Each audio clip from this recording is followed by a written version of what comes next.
Davos کا world economic forum 2026 منعقد ہوا. اس میں 60 سے زیادہ ہیڈز آف اسٹیٹ اور گورنمنٹ نے اس میں شرکت کی. 400 سے زیادہ اس میں پولیٹیکل لیڈرز بھی تھے. 800 سے زیادہ مختلف کمپنیز، کارپوریشنز اور ٹیک کمپنیز کے 800 سے زیادہ اس میں CEOs بھی اس میں شامل تھے. اور اس دفعہ کا جو تھیم تھا وہ یہ تھا اسپرٹ آف ڈائلاگ. اس حوالے سے جو وہاں پہ انٹریکشن ہوتی ہے، بہت ہی امپورٹنٹ یہ ایونٹ ہے، ہر سال ہوتا ہے ڈیووس کے اندر. جو مڈل پاورز کی ہم بات کر رہے ہیں اس میں خاص طور پہ یورپ، ایشیا، ایون لیٹن امریکہ جو ملک ہیں جن کو مڈل پاورز کے طور پہ جانا جاتا ہے، چند امپورٹنٹ کنٹریز ہیں ہر ریجن کے اندر، اور خاص طور پہ گلوبل ساؤتھ کے ملک بھی اس میں شامل ہیں. اس ساورینٹی کے حوالے سے بڑی امپورٹنس دکھائی گئی. یورپین کمیشن کی جو پریزیڈنٹ ارسولا وان ڈر لیئن، انہوں نے جو تقریر کی اس میں انہوں نے چند امپورٹنٹ باتیں کی. وہ کہہ رہی ہیں کہ یورپ جو اس وقت ہے وہ اپنی اسٹریٹجک اٹانومی کے اوپر اس کا فوکس اب نظر آتا ہے. یہ آف کورس جو بیک ڈراپ ہے ٹینشنز کا، تناؤ کا امریکہ اور یورپ کے درمیان میں، انہوں نے یہ بھی کہا کہ جو انٹرنل اکانومی ہے اس کے اوپر فوکس ہونا چاہیے، انٹرنل سیکیورٹی کو اسٹرینگتھن کرنا چاہیے. اور خاص طور پہ انہوں نے یہ بات بھی کی، بڑی انٹرسٹنگ بات کی، کہ جو نوسٹیلجیا ہے پرانے ورلڈ آرڈر اس کا، اب اس کو چھوڑ دینا چاہیے اور اب کی سچویشن کو ہے وہ فکس کرنا ہے، اور ہم اپنے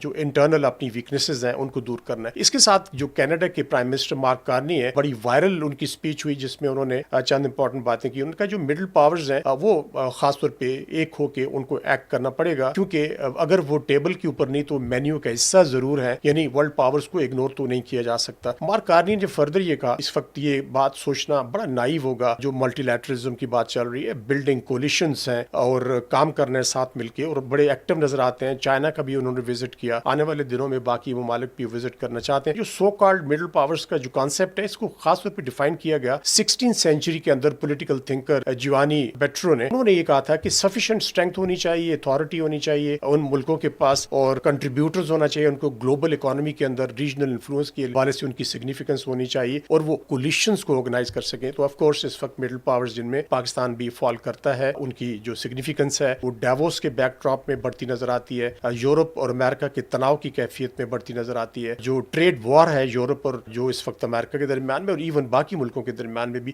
گرین لینڈ کے اوپر خاص طور پہ جو رپچر ہوا وہ بہت امپورٹنٹ. اگر آپ دیکھیں تو ورلڈ وار فرسٹ ہو، سیکنڈ ہو، چاہے وہ سوویت انویژن افغانستان کی ہو، یا وہ 9/11 کے بعد افغانستان کے اوپر امریکہ کا جو اٹیک وہ ہوا، یا عراق کے اندر جو کولیشن آف ولنگ تھی، سب میں جو ٹرانس اٹلانٹک الائنس تھا نہ صرف انٹیکٹ رہا بلکہ بڑا وائبرنٹ رول بھی ان تمام کانفلکٹس کے اندر رہا. فرسٹ ٹائم یہ نظر آتا ہے انڈر پریزیڈنٹ ٹرمپ کی سیکنڈ ٹینیور میں کہ وہ جو تناؤ ہے وہ ڈیووس کے اندر بڑا کلیئرلی دیکھا گیا. دو امریکن پریزیڈنٹ نے ڈومینیٹ بھی کیا اس ایونٹ کو.